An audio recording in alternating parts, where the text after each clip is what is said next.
Olá, queridos amigos da Novo Tempo, sejam todos bem-vindos. Esse é o Bíblia Fácil, o seu programa semanal de estudo da Bíblia. Como você pode observar, nós estamos aqui com 10 amigos que vieram de vários estados do Brasil para essa temporada especial de gravações aqui nesse cenário do santuário, que foi construído aqui no nosso estúdio da Novo Tempo para tentarmos entender melhor toda a tipologia do santuário e como ela apontava para Jesus. Chegamos agora ao nosso 12º tema, e você que está chegando agora, que não acompanhou os outros programas, você pode ter acesso aos mesmos temas acessando o nosso site, novotempo.com/bibliafácil. Lá você encontra todos os programas que já foram gravados nessa temporada e em outras temporadas. Lá também você pode fazer a sua inscrição, caso você queira participar da próxima temporada de gravações. A cada trimestre o programa Bíblia Fácil traz aqui no Novo Tempo 10 convidados e você pode ser um destes, então se inscreva lá no site. Um outro detalhe, no site você também pode solicitar um presente que o programa tem para você. É esse DVD aqui, ó, Santuário, o Caminho de Deus. Esse DVD contém todos os 13 temas que aqui estamos estudando. E ele é um presente que nós temos para você. Basta você preencher o cadastro online que nós temos no site. Agora, se você está aí navegando na internet, ou está com o seu smartphone na mão, você pode mandar para nós uma mensagem pelo WhatsApp. O WhatsApp do programa é 12981001425. Esse é o WhatsApp da Escola Bíblica. Você faz o pedido do DVD também por WhatsApp. Basta dizer assim, eu quero o DVD Santuário. 12981001425. Agora, se você quiser telefonar para Novo Tempo, você também pode, mas aí é horário comercial. Nosso telefone, 12 21 27 3121. 12 21 27 3121. Ao longo de todo o programa, vai ficar aparecendo aqui essas formas de contato com a Novo Tempo. Você solicita o seu presente e nós enviamos para a sua casa sem custo algum. Muito obrigado você que é anjo da esperança, viu? Porque graças ao seu apoio é que nós podemos manter esse programa, oferecer estudos para os nossos amigos no Brasil inteiro e em toda a América do Sul. E não sei se você sabia, mas nós aqui da Novo Tempo, apenas para o Brasil, mandamos uma média de 1.000 estudos todos os dias. Isso mesmo, diariamente saem daqui cerca de 1.000 estudos bíblicos para atender apenas o Brasil, fora mais 7 países na América do Sul que nós também atendemos. Por isso, se junte a nós nesse grande projeto de estudar a Palavra de Deus. Peça o seu DVD e agora pegue sua Bíblia e vamos juntos aprender mais um importante tema alusivo ao santuário. Sabe qual é o tema que nós vamos estudar hoje? É um tema muito especial, um ataque ao santuário. Temos aprendido até aqui muita coisa sobre o santuário, mas esse santuário e a doutrina do santuário está hoje debaixo de um forte ataque. E você vai entender melhor o que eu quero dizer com isso. Antes, porém, de abrirmos o livro sagrado, como é o nosso hábito, a gente quer fazer uma oração com você. Se você puder, feche os seus olhos e ore comigo agora. Nosso Pai de amor, louvado e exaltado seja o teu santo nome. Obrigado pela oportunidade de mais uma vez nos reunirmos e estudarmos a tua palavra. Que o teu bom e santo Espírito se faça presente e que nós possamos compreender a tua vontade para a nossa vida. Oramos em nome de Jesus. Amém. Aqui já estamos todos com nossas Bíblias em mãos e vamos aprender sobre esse tema, o ataque ao santuário. Temos visto até aqui que o santuário celestial é o divino centro de operação na luta entre o bem e o mal. Toda a salvação, todo o processo de salvação da família humana passa pelo santuário. Quando alguém confessa os seus pecados, esse pecado tem que ser confessado a Cristo, que está nesse momento no santuário. O santuário tornou-se o centro de uma batalha cósmica entre o bem e o mal. E lá no santuário, onde o pecado se originou, hoje o pecado está sendo resolvido. Agora, por ser a morada de Deus e o centro do seu governo, o santuário, Satanás sempre atacou o santuário, às vezes ele próprio e outras vezes através de seus agentes. Então, o santuário sempre foi atacado por Satanás. E por que é que o diabo odeia o santuário?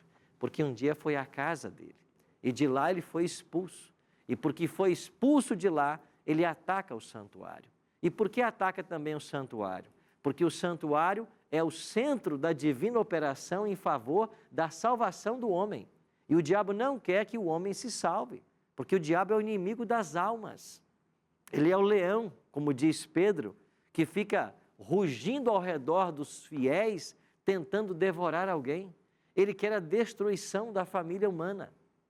E por odiar o homem, a família humana, ele odeia o santuário e ele ataca o santuário. E agora eu queria convidar você a abrir a sua Bíblia numa carta de Paulo aos Tessalonicenses, onde nós vamos entender como que esse ataque se processa nos dias atuais. Vamos então para 2 Tessalonicenses, capítulo 2. Abra a sua Bíblia aí comigo. Você que está em casa também, abra a sua Bíblia em 2ª carta de Paulo aos Tessalonicenses, capítulo 2. Página 798. Aqueles que estão usando a Bíblia aqui no estúdio, a Bíblia do Bíblia Fácil, página 798. Talvez a paginação tua não confira, mas nós iremos ler 2ª carta de Paulo aos Tessalonicenses, capítulo 2. E olha o que diz aqui os versículos 1 a 4. Irmãos, no que diz respeito à vinda de nosso Senhor Jesus Cristo e à nossa reunião com Ele, nós vos exortamos. Qual é o tema da carta? A volta de Jesus. Verso 2.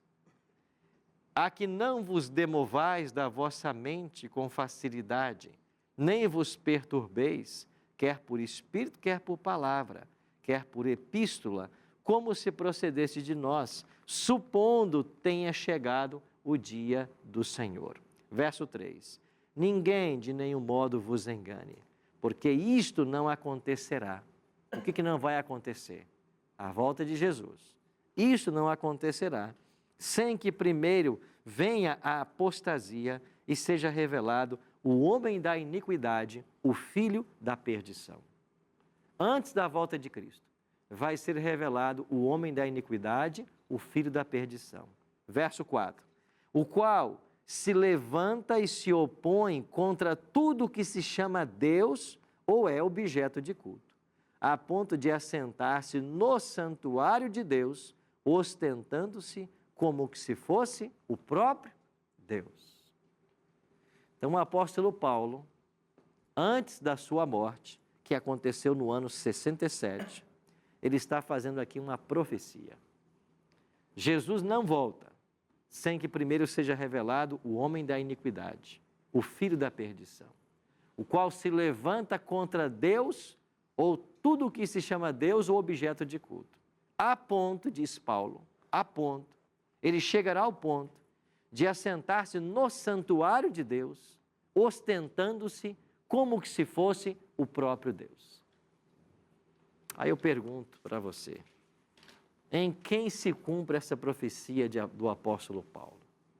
Quem é que ataca o santuário? Entra no santuário, tenta se assentar no santuário, tenta se colocar na posição de Deus. Essa profecia encontra cumprimento histórico, e nós vamos entender ela agora. Alguém que tentaria usurpar o trono de Deus, alguém que tentaria ser Deus. Essa profecia encontra seu cumprimento na Igreja Católica Romana. E antes de prosseguir o assunto, nós temos amigos católicos aqui, temos milhares de amigos católicos nos assistindo, e antes de prosseguir o assunto, eu tenho que dizer uma coisinha para você. Placa de igreja não salva ninguém. Dentro de qualquer igreja tem pessoas sinceras, também tem pessoas falsas. Jesus falou do trigo e do joio. Dentro de qualquer igreja, Deus tem filhos sinceros. Prova disso é João 10,16, quando Jesus diz assim: eu ainda tenho muitas ovelhas que não são do meu aprisco. A mim convém conduzi-las. Elas ouvirão a minha voz e haverá um só rebanho e um só pastor. Prova disto é Apocalipse 18, 1, 2 e 4. Quando vem lá um anjo voando pelo meio do céu e ele faz um apelo: sai de Babilônia, povo meu. Mesmo na confusão religiosa que se assentou em nossos dias, Deus tem um povo sincero ainda em Babilônia. Então, ao falarmos hoje do cumprimento dessa profecia na história da Igreja Romana, nós com isso queremos dizer de que dentro da Igreja Católica existem milhares de pessoas sinceras que amam a Deus, que estão servindo ao Senhor em tudo aquilo que eles conhecem. Mas talvez o programa de hoje vai abrir seus olhos para você compreender que existem verdades da Bíblia que você não compreendia. Existem verdades que a Igreja Romana não ensina, mas ensina ao contrário a elas. E estes ensinos são verdadeiros ataques ao santuário. Então, hoje nós vamos estudar 5 doutrinas que foram sistematizadas pela Igreja Católica Romana ao longo de séculos e milênios, doutrinas estas que são verdadeiros ataques ao santuário de Deus que está no céu. Então vamos pegar essa primeira doutrina. Qual é a primeira doutrina desenvolvida pela Igreja Romana e que é um ataque ao santuário? O sacrifício único e completo de Cristo passou a ser blasfemamente repetido através do sacrifício da missa. Este é o primeiro ataque que é feito ao santuário. Cristo morreu, diz a palavra, uma única vez, para salvar os pecadores. Só que na missa, o Cristo morre novamente. Este é o simbolismo da missa. Mas, pastor, por que o senhor está falando isso? Porque o catecismo ensina isso. E esse catecismo que a igreja tem como base da sua doutrina, eu tenho uma cópia dele aqui, queria mostrar para você. Esse aqui é o catecismo da Igreja Católica, a edição típica vaticana. E é desse catecismo que eu tirei algumas citações que eu vou ler com vocês agora. A primeira delas aparece aqui na página 381. E assim diz o catecismo: o Concílio de Trento definiu: pela consagração do pão e do vinho, opera-se a mudança de toda a substância do pão na substância do corpo de Cristo nosso Senhor, e de toda a substância do vinho na substância de seu sangue. Essa mudança, a Igreja Católica denominou-a com acerto e exatidão transubstanciação. Então, o que é a doutrina católica da transubstanciação? No exato momento em que o sacerdote está com a hóstia, o pão, não é ali apenas uma hóstia feita por alguém. Aquela hóstia se transforma no próprio corpo de Jesus. E quando ele está com o vinho, não é um vinho apenas. Aquele vinho se transforma, se transubstancia no próprio sangue de Cristo. Isso quer dizer que em cada missa o Cristo morre novamente. Então, o que é a celebração da missa? É a celebração da morte de Cristo. Em cada missa ele morre novamente. Isto, à luz da Bíblia, é uma blasfêmia. Por que blasfêmia? Porque a palavra de Deus não ensina que Jesus pode morrer novamente, que morreu 2 vezes. Não só isso. Olha o que diz Hebreus 9, 28. Agora eu vou ler a Bíblia. Assim também Cristo, tendo se oferecido o quê? Uma vez, para sempre, para tirar os pecados de muitos, aparecerá segunda vez, sem pecado, aos que o aguardam para a salvação. Cristo não pode morrer em cada missa. Cristo morreu uma única vez no Calvário. E esta única morte foi toda suficiente para a salvação da humanidade.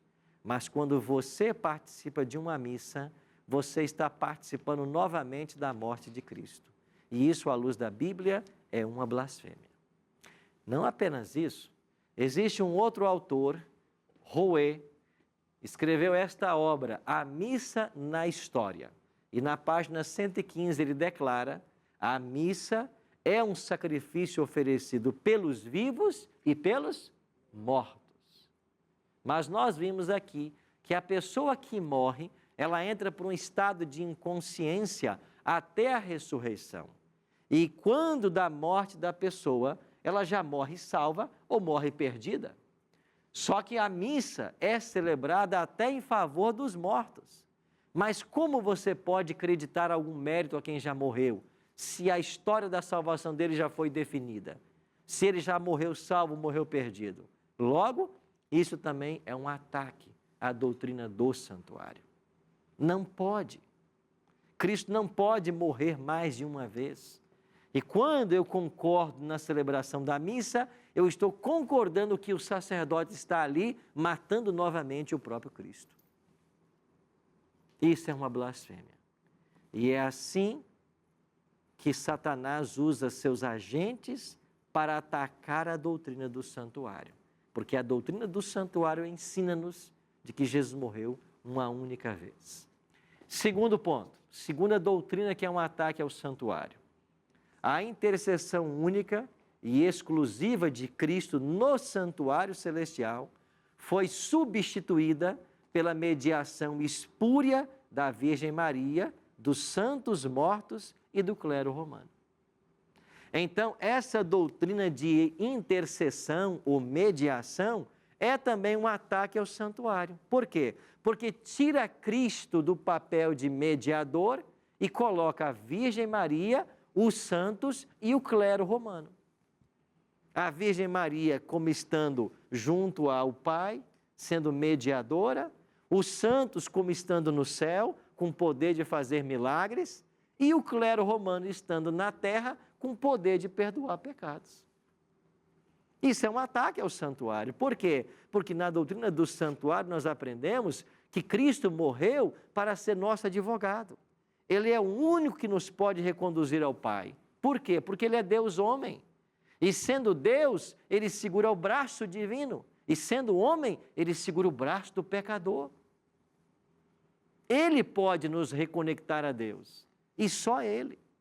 O catecismo que eu estou segurando na página 273 diz assim: finalmente, a Imaculada Virgem, preservada e imune de toda a mancha da culpa original, terminado o curso da vida terrestre, foi assunta em corpo e alma à glória celeste. E para que mais plenamente estivesse conforme é seu Filho, Senhor dos senhores e vencedor do pecado e da morte, foi exaltada pelo Senhor como Rainha do Universo. A Assunção da Virgem Maria é uma participação singular na ressurreição de seu Filho e uma antecipação da ressurreição dos outros cristãos. Aí eu pergunto para você, que é um sincero católico, aonde está na Bíblia que Maria ressuscitou? Aonde está na Bíblia que ela foi assunta aos céus? Aonde está na Bíblia que agora ela foi declarada por Deus a Rainha do Universo? Aonde que está na Bíblia que eu tenho que buscá-la para que ela interceda por mim junto ao Filho ou junto ao Pai? Isso não está na Bíblia. Isso está no catecismo. Isso está na tradição romana. Mas você entende que isso é um verdadeiro ataque à Bíblia? Um ataque à doutrina do santuário? Por quê? Porque a Bíblia declara que as pessoas que morreram, elas estão mortas, com exceção daquelas que ela menciona que ressuscitou e já estão no céu, como é o caso de Moisés, Elias e Enoque. Mas mesmo estes que a Bíblia dá nomes, dizendo que já estão no céu, em momento algum nos é orientado a buscar esses homens, quer seja para intercessão, quer seja para perdão, quer seja para salvação. Não, a Bíblia só nos orienta a buscar a Cristo. Mas como que o diabo ataca o santuário? Quando se ensina que Virgem Maria, Pedro, Paulo, Tiago, eles estão no céu e intercedem por quem está na terra. Ou quando se ensina que quando alguém peca, tem que ir até o sacerdote para buscar o perdão. Essa doutrina nós chamamos de confissão auricular. Só que a Bíblia diz, porquanto há um só Deus e um só mediador entre o Deus e os homens. E quem é esse único mediador? Cristo Jesus, homem. Então, quando eu ensino a doutrina da confissão auricular, que você tem que buscar um sacerdote para ter o perdão dos pecados, isto é uma blasfêmia. Ninguém pode perdoar o seu pecado. E mais, olha o que diz Deus a Moisés em Deuteronômio 18: não se achará entre ti quem faça passar pelo fogo o seu filho ou sua filha. Que entre vocês não ache ninguém que queime os filhos, como era hábito de muitos nos dias do povo de Israel, queimar os filhos aos deuses pagãos. Que não se ache esse povo no meio de ti. Nem adivinhador, nem prognosticador, nem agoureiro, nem feiticeiro, nem encantador, nem necromante, nem mágico, nem quem consulte os mortos. Pois todo aquele que faz tal coisa é o quê? Abominação ao Senhor. Deuteronômio 18, 10 a 12. Então, o fato de consultar a quem já morreu é uma abominação a Deus. Por quê? Porque quem está morto não pode falar com quem está vivo. Certo? Ailton? Pastor, a respeito da hóstia, quando ali é celebrado esse momento, é feita uma afirmativa que é a carne de Cristo? Exatamente. Na ceia do Senhor, é um símbolo? Exatamente. Qual é a diferença? A doutrina da transubstanciação, que a Igreja Católica Romana desenvolveu ao longo de séculos, ensina que não são emblemas apenas. Eles se transformam por um milagre divino no próprio corpo e no próprio sangue. E na missa, o Cristo morre novamente. Qual é a diferença desta missa por uma cerimônia da ceia? Na ceia fica muito claro pelo ensino bíblico, e qualquer igreja que ministra ceia tem que deixar isso muito claro, que o pão sem fermento e o puro suco da uva são símbolos do sangue de Cristo. E nós celebramos essa cerimônia em homenagem à morte dele e anunciamos a vinda dele até que ele volte. Então são símbolos. Por que são símbolos? Porque Cristo não pode morrer duas vezes. Essa é a diferença básica. Esse assunto é interessante porque eu já vi igrejas evangélicas que eles afirmam essa mesma versão aí. Da transubstanciação. Que é a carne e o sangue de Cristo. Afirmando. Ok. Estão seguindo as pegadas de Roma. O que a Bíblia ensina é que são símbolos. Não são a carne e o sangue. Apenas símbolos. Sim, amiga Lariane? Pastor, nós convivemos com muitas pessoas católicas, né? Então a gente sempre perguntam para a gente a nossa ideia da Virgem Maria. A gente fala assim, a gente respeita por ser uma pessoa que foi escolhida para gerar, né? Mas que a gente não acredita que ela faz a mediação, né, entre nós e Deus, que é o único, que é Jesus Cristo.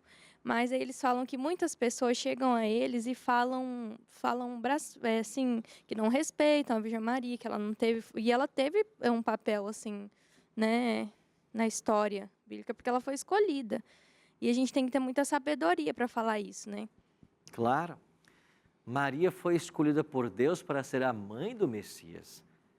E quando a gente pensa que Cristo, com 12 anos, discutia com os doutores lá no templo, aonde ele havia aprendido tanto da palavra de Deus? Se ele nunca frequentou uma escola dos judeus, ele aprendeu com Maria. Maria é um exemplo de mãe, por partilhar com os filhos o conhecimento da palavra. Exemplo de uma mulher piedosa, que acompanha o filho até a morte, estava lá na cruz. E quando Jesus morre, ele amava tanto Maria que ele se preocupou. E antes de partir, deixaram a casa para ela. E ele virou para João e disse: João, eis aí tua mãe. Maria, eis aí teu filho. O que significa isso? Eu estou morrendo hoje, mas agora vocês cuidem um dos outros até que eu volte. E a tradição, não a Bíblia, mas a tradição cristã ensina que João levou Maria para a sua casa e cuidou dela até a morte dela.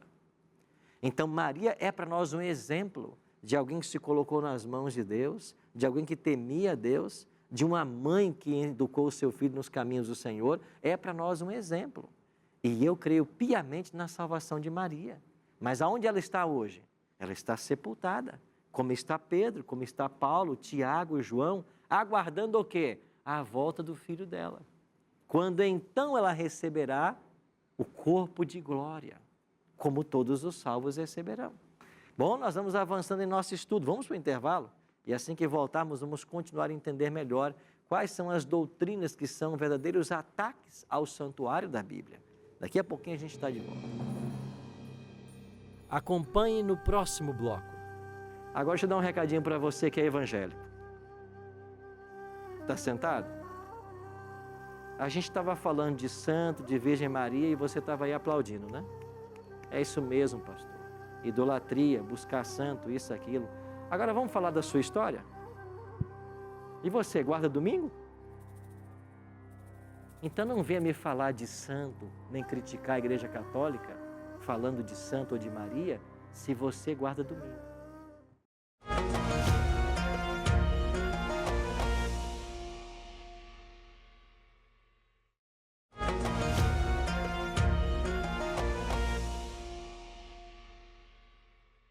De volta com o segundo bloco do programa Bíblia Fácil, hoje falando sobre um ataque ao santuário. Vimos no primeiro bloco duas doutrinas que são verdadeiros ataques ao santuário. Hoje vamos ver 5 doutrinas que são ataques ao santuário. Se você quiser aprender mais desse tema, temos aqui um presente para você. É o DVD Santuário, o Caminho de Deus. Você pode pedir pelos meios de comunicação que aparecem aí na sua televisão, na sua tela. Temos telefone, temos sites, temos WhatsApp, você escolhe como solicitar.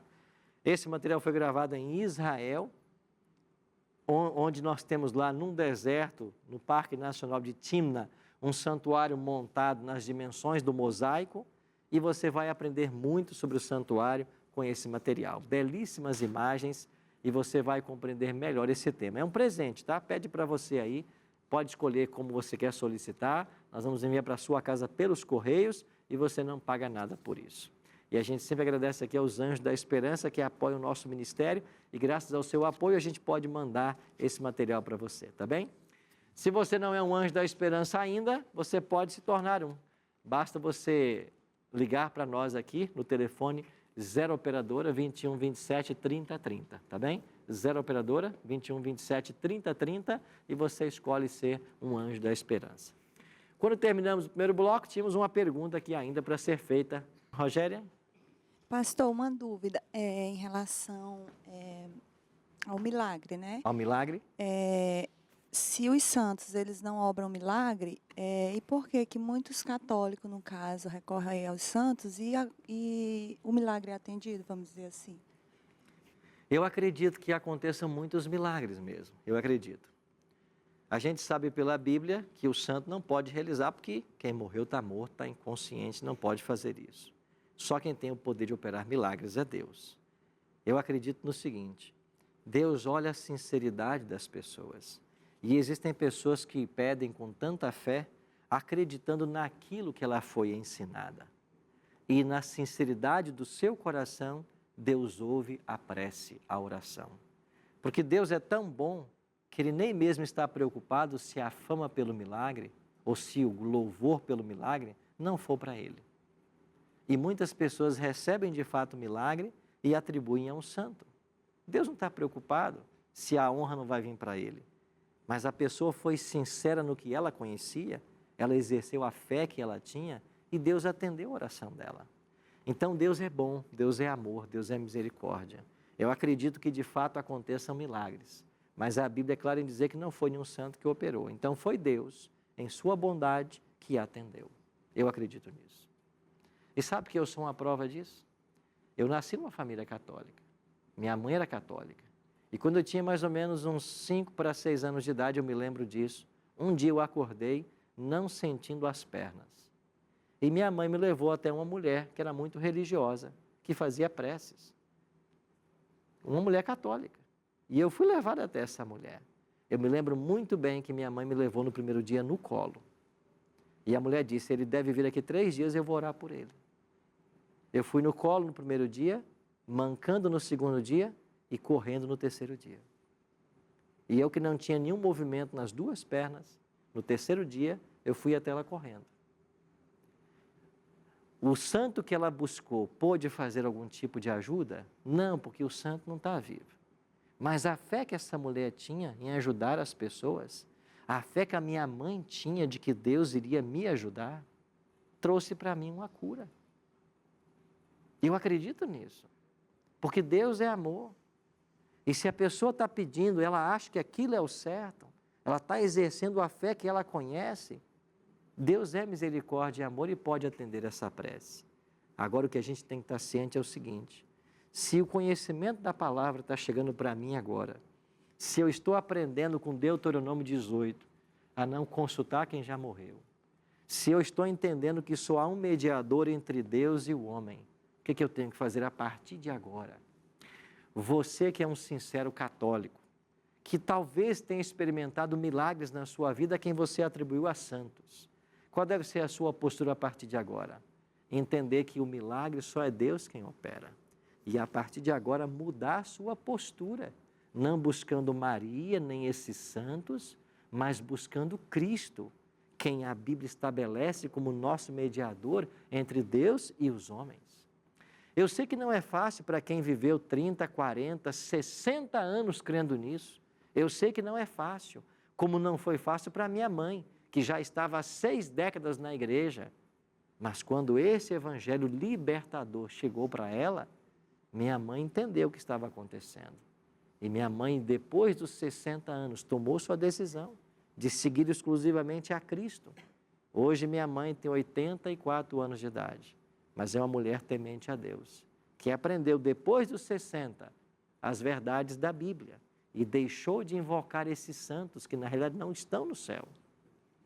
Eu espero que o Espírito Santo esteja trabalhando no seu coração agora, para que você sinta o desejo de fazer a mesma coisa. Você que é um sincero católico, um homem ou uma mulher temente a Deus, nós temos que nos voltar para a Bíblia, menos para o catecismo. Por quê? Porque o catecismo está cheio de erro. Eu falo isso para você com todo carinho. O catecismo está cheio de erro, está cheio de tradições, está cheio de coisas que não tem na Bíblia, está enganando milhares, enganando milhares. E eu vou dar para você agora mais alguns exemplos de enganos que estão no catecismo. Olha aqui um terceiro exemplo para nós. A guarda do sábado, do 4º mandamento da lei, guardada dentro da arca, no Santíssimo, foi substituída pela observância pagã do domingo. E quem é que fez isso? A Igreja Católica Romana. E ela não se excusa, ela assume que ela fez. Olha o que diz o Catecismo, na página 568. Jesus ressuscitou dentre os mortos no primeiro dia da semana. Está certo isso? Certo ou não? Certíssimo. Mas olha como se mistura o erro com a verdade. Faça uma declaração verdadeira, Jesus ressuscitou no primeiro dia da semana. Isso é verdade, isso é bíblico. Agora, enquanto o primeiro dia, o dia da ressurreição de Cristo, lembra a primeira criação, enquanto o 8º dia que se segue ao sábado significa nova criação, inaugurada com a ressurreição de Cristo. Espera aí, 8º dia? A semana não tem 8º dia. A semana só tem 7. Quando você passa pelo 7º, você volta pelo 1º. Se você tivesse um 8º, teria que ter um 9º, um 10º. E não existe isso. Você percebe como o catecismo começa a confundir a mente das pessoas? Agora o catecismo vai dizer que o 8º dia é domingo e ela continua, o catecismo continua. Para os cristãos, ele, o 8º dia, que é domingo, se tornou o primeiro de todos os dias, a primeira de todas as festas, o dia do Senhor. Marcos 2, 27, o próprio Cristo diz assim, eu sou o Senhor do sábado. Então o dia do Senhor é o sábado. Aí vem o catecismo e diz, não, o dia do Senhor é o domingo. E a partir daí, a igreja começa a orientar os seus membros a santificarem o domingo. Para reforçar essa ideia, ao longo dos séculos, os papas sempre se posicionaram. E aqui está a carta apostólica Dies Domini, que foi escrita pelo sumo pontífice João Paulo II. E eu tenho aqui uma cópia dessa carta. Aqui está a carta Dies Domini, escrita por João Paulo II. O que João Paulo II escreveu nessa carta apostólica, que é um documento da maior autoridade da Igreja Mundial? Ele diz assim: passagem do sábado para o domingo. Por esta dependência essencial que o terceiro mandamento tem da memória das obras salvíficas de Deus. Peraí, terceiro mandamento? O sábado não é o terceiro? O sábado é o quarto. Mas no catecismo é o terceiro.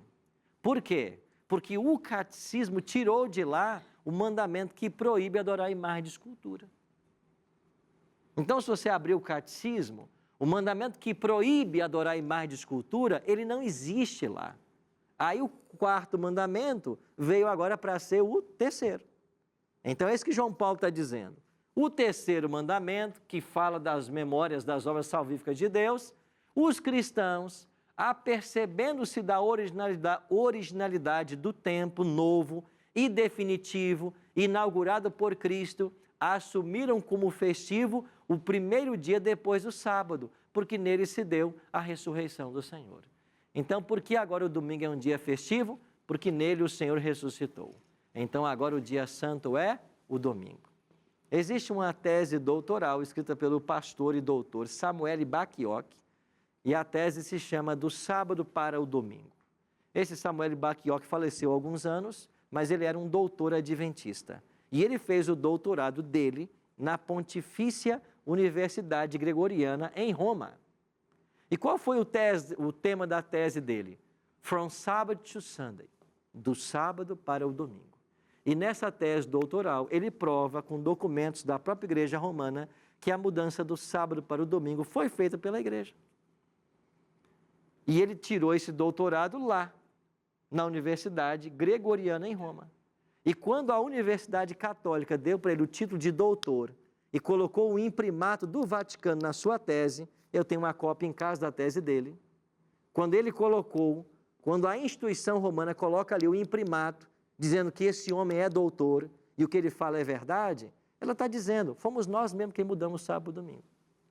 Agora deixa eu dar um recadinho para você que é evangélico. Está sentado? A gente estava falando de santo, de Virgem Maria, e você estava aí aplaudindo, né? É isso mesmo, pastor. Idolatria, buscar santo, isso, aquilo. Agora vamos falar da sua história? E você, guarda domingo?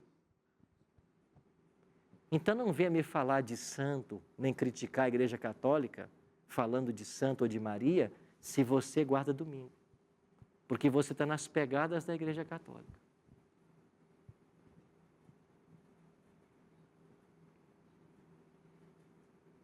Quer falar mal do catolicismo? Não é falar mal. Quer criticar a doutrina católica? E guarda o domingo? Você está nas pegadas do catolicismo. Você está fazendo o que a Igreja Católica ensinou? E não o que a Bíblia ensinou. Eu dou para você 104 textos da Bíblia que falam que o sábado é o dia do Senhor, é o dia santo, é o dia criado por Deus. Você não tem nenhum, para falar que domingo é dia santo. Ah, mas você santifica o domingo. Você aprendeu isso com quem? Com a Bíblia? Não, você aprendeu com a Igreja Católica. Então, se você é um evangélico sincero, temente a Deus, se você quer ser fiel a Deus, é claro que você vai concordar com a Bíblia que não deve se adorar imagens, que não deve se buscar santos como mediador. Agora, você também tem que concordar que você tem que guardar a lei de Deus toda, inclusive o sábado, porque domingo é invenção da Igreja Romana. Aí eu pergunto, você vai ser coerente a partir de hoje? Tem que ser coerente. Ou você aceita toda a verdade ou não aceita nada. Tem que ser coerente. Então, quando a gente vai para a Bíblia, o que a Bíblia me ensina? Eu vou dar só um exemplo, Lucas 23, 54. Era o dia da preparação e começava o sábado. Como a Bíblia chama o sexto dia? A sexta-feira. Dia da preparação. E por que chama dia da preparação? Porque você se prepara para receber o sábado. Como você se prepara? Você lava as roupas que vai usar no sábado, você cozinha o que você puder cozinhar. Não que seja pecado esquentar alguma comida no sábado, mas não deixa para cozinhar um feijão no sábado, cozinha na sexta. Você tem que fazer supermercado, compra na sexta, não compra no sábado. Faça o que você puder na sexta, para no sábado não comprar, não vender, não gastar tempo com outras coisas. Por quê? Porque a Bíblia diz que é o dia da preparação. Você tem que se preparar para receber o sábado. Aí diz assim, era o dia da preparação. As mulheres que tinham vindo da Galiléia com Jesus viram o túmulo e como o corpo fora ali depositado, então se retiraram para preparar aromas e bálsamos. E no sábado descansaram segundo o quê? O mandamento. Então, entre essas mulheres que tinham vindo da Galiléia, estava a própria mãe de Cristo, Maria. E o que fez Maria no sábado? Descansou, segundo o mandamento. A Bíblia é clara em dizer que o sábado é o mandamento. Antes aqui de avançarmos, Vanessa? Pastor, a respeito voltando um pouco naquela parte do catecismo, né? A artimanha do mal é que como nós seremos julgados pela lei, é que nós passamos a transgredi-la, né? O mal quer que você ache que é a lei que teve mandamentos cancelados. Isso, e aí tirando alguns, a gente começa a transgredir sem a consciência de que, aparentemente, a palavra de Deus diz, né? Conhecerei a verdade vos libertará. E como nós ficamos na superfície do evangelho, a gente acaba aceitando o que nos falam e não vai aprender com o Espírito Santo no papel da Bíblia. Né? Aí, esse período, né? Ele já está escrito no nosso livro de registros no céu a respeito do que nós fizemos, assim, ou quando Deus dá o entendimento de que nós, por exemplo, esse exemplo que o senhor deu, eu sou cristã e não guardava o sábado, mas na palavra, durante esse período dos estudos, eu me conscientizei de que eu vou guardar o sábado. Então Deus vai ignorar esse passado que você não conhecia e vai considerar agora que você conhece. Sim. Então, se você não conhecia, não guardava porque não conhecia, Deus ele não considera isso. Esse é o tempo de ignorância que fala Atos 17:30. Sim. Ok? Obrigada. Magno? Pastor, se tratando do sábado, e questão de alimentação também, nós temos o Romanos 14, né?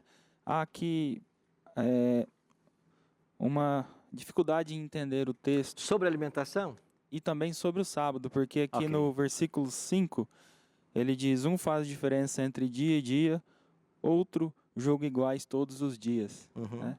Então aqui alguns se agregam a esse texto. Se apegam a esse texto? Isso, se apegam a esse texto para dizer que o sábado, Qualquer dia é importante? qualquer dia é dia. Ok. Quem escreveu isso? Creio que seja Paulo. Paulo. Paulo está falando contra a lei? Creio que não. Eu também acho que não. Então, quando eu tenho um texto difícil, eu tenho que tentar entender o texto difícil à luz de textos claros. Paulo está dizendo que todo dia é igual, então não importa sábado. Então, Paulo está invalidando a lei. Mas não é isso que Paulo falou em Romanos, por exemplo, quando ele diz que a lei é justa, santa e boa, quando ele diz que nós seremos julgados pela lei. E outra coisa, se você for para o livro de Atos, capítulo 16, 23, capítulo 17, 2 e 18, 4, nesses três textos, você vai ver que Paulo guardava o sábado. Aí eu pergunto, será que Paulo está falando que o sábado não importa mais? Por que então que ele guardava o sábado? Segundo Atos 16, 23, 17, 2, 18, 4. Então ele não está dizendo isso, porque ele mesmo guardava o sábado. O que Paulo está condenando nesse texto? O juízo. Você julgar. E Paulo não está questionando aí a questão do sábado semanal, até porque ele está se dirigindo aos judeus. E judeu guardava sábado. Judeu não tinha problema com o sábado. Então, o problema, a questão que Paulo está discutindo aí é que as pessoas estavam se apegando a certas coisas, alimento sacrificado a ídolo, que era vendido no mercado, dias de festas, luas novas, sábados, certas festas judaicas que já haviam caducado, que estavam sendo praticadas. É contra isso que Paulo vai falar. Eu já li algo que diz que o contexto aqui de Romanos quer dizer justamente a carne sacrificada a ídolos, que eles não queriam comer, então alguns não comiam por medo de estar E Paulo está adorando. dizendo, não importa, o pecado é quem sacrificou o ídolo. A carne é limpa, você pode comer sem problema. E o dia que ele está falando, alguns dizem que seja o dia de dias de jejum, que alguns faziam. As festas judaicas, que envolviam jejum também. Mas você pode até entender também aí o sábado também. Mas Paulo não está criticando ninguém por causa do sábado. Até porque ele mesmo guardava o sábado. Até porque ele mesmo ensinou que a lei é o parâmetro, né, para o juízo. Então, a gente tem que entender o texto difícil à luz dos textos claros, ok? Eu queria avançar aqui para terminar com as últimas duas doutrinas. Primeiro, a noção bíblica da mortalidade da alma foi suplantada pela teoria pagã de que a alma é imortal. O que diz o catecismo? A igreja ensina que cada alma espiritual é diretamente criada por Deus. Não é produzida pelos pais. Ela é o quê? Imortal. A alma é imortal? É isso que a gente aprendeu aqui em Ezequiel 18:4, 18:20. Lá diz que a alma é mortal. A alma que pecar, essa morrerá. Aí vem o catecismo dizendo que a alma é imortal. Ela não perece quando da separação do corpo na morte e se unirá novamente ao corpo na ressurreição final. Isso é teologia? Não, isso é filosofia. Isso aqui é o quê? Platonismo. A alma separando-se do corpo. Isso é platonismo. Não existe essa separação, essa dicotomia. Isso é filosofia. Última doutrina. A gloriosa esperança na segunda vinda de Cristo deu lugar à teoria pagã da recompensa logo após a morte. O que ensina o catecismo? A alma na morte vai ao encontro de Cristo e o corpo cai na corrupção. Dualismo platônico separa a alma de corpo e quando a pessoa morre, a alma já vai ao encontro de Cristo. É isso que a Bíblia ensina. Se a alma vai ao encontro de Cristo, por que ele vai voltar? Se existe alma que se separa do corpo, consciente, então a Bíblia ensinou errado. O que diz a palavra de Deus? Que Jesus vem sem demora e ele vai dar o seu galardão quando ele voltar. Então não existe recompensa imediata. A recompensa só será dada na volta de Jesus. A pergunta que eu faço para você hoje é: qual será a sua resposta a essas verdades da Bíblia? Qual será a sua resposta? Temos nós buscado santos em lugar de Cristo, buscado Virgem Maria? Temos nós buscado o sacerdote para confessar os nossos pecados? Temos nós celebrado missas, matando Cristo novamente, ou pelo menos intentando com toda a cerimônia religiosa? Temos nós santificado o primeiro dia da semana? O que você vai fazer? A escolha é sua. Você pode ignorar tudo que a gente falou aqui e seguir o seu caminho. Você pode. Você é livre, né? Todos nós somos. Você pode ignorar tudo isso e continuar o seu caminho, do jeito que você está fazendo. Mas eu vim aqui em nome de Cristo fazer um apelo para você. Se você está assistindo esse programa agora, ou se você está aqui nesse auditório agora, é porque Deus quer falar com você. Tem coisas para serem alinhadas, ajustadas, à luz da Bíblia. Você não pode deixar que a sua salvação se perca porque você foi ensinado errado, ou por todo o amor que você tem à igreja ou a pessoas. A gente não pode colocar em risco a nossa salvação porque estamos há 60 anos dentro de uma instituição religiosa. Nós não podemos. Nós temos que ficar com a verdade. E que bom que a verdade está chegando para você hoje. Volta à fita, volta ao vídeo quantas vezes você quiser, volta para os textos da Bíblia que eu mencionei, tira as suas dúvidas, estuda mais a palavra, se coloca de joelhos e busque ao Senhor para tirar a escama dos olhos. Nós vamos ter uma música agora, e enquanto você ouvir essa música, eu queria convidar você aqui a você se colocar nas mãos do Senhor e deixar que Ele guie a sua história. Ele quer salvar você. Ele ama você. Não importa em que igreja você frequenta. Placa de igreja não salva ninguém. O que salva é Cristo e a nossa fidelidade à sua palavra. Pensa nisso.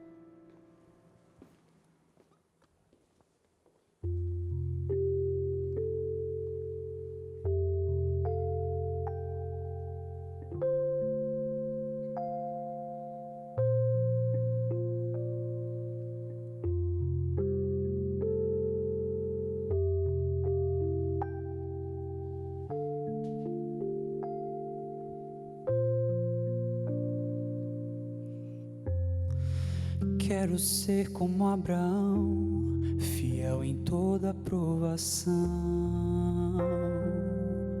ir onde Deus me mandar, aumentar a minha fé, fazer como José, sempre confiar no Senhor. Eis-me aqui, Senhor, quero ser um verdadeiro adorador.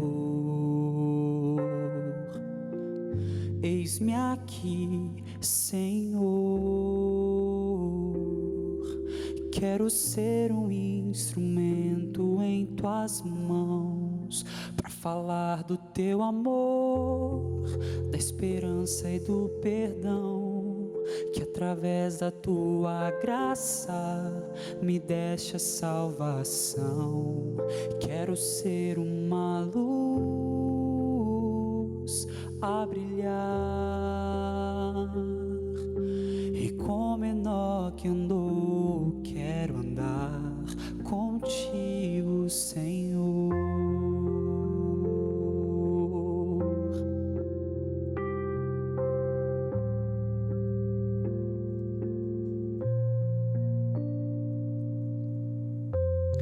E como Paulo, sem hesitar, tua palavra vou levar,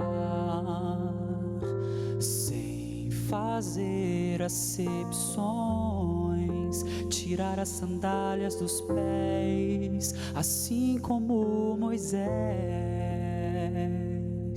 pois estou em tua presença. Eis-me aqui, Senhor, quero ser um verdadeiro adorador. Eis-me aqui, Senhor, quero ser um instrumento em tuas mãos, para falar do teu amor, da esperança e do perdão, que através da tua graça me deste a salvação. Quero ser uma luz a brilhar, e como Enoque andou, quero andar contigo, Senhor.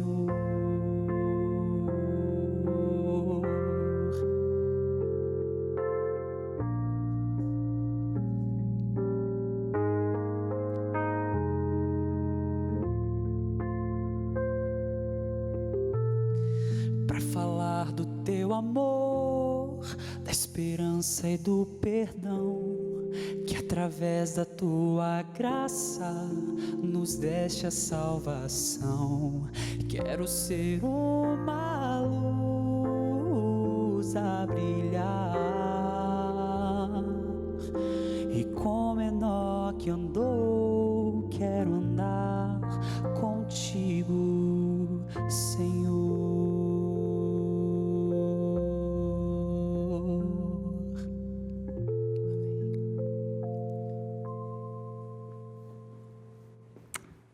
Amém, amém. Obrigado, Kelvin, por essa linda canção. Você quer andar com Deus?